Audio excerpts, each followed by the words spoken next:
અમદાવાદના સાળંગપુર વિસ્તારમાં કેટલાક યુવાનો અને નાગરિકોએ શિક્ષણ સંબંધિત મુદ્દાઓને લઈને વિરોધ પ્રદર્શન કર્યું હતું।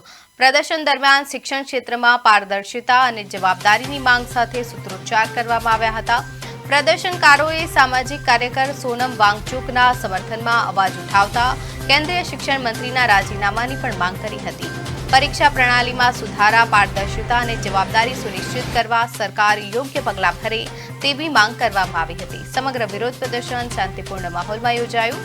પ્રદર્શન દરમિયાન કોઈ અનિચ્છનીય ઘટના બની નહોતી અને વિરોધીઓએ પોતાની માંગ સરકાર સુધી પહોંચાડવાનો પ્રયાસ કર્યો હતો।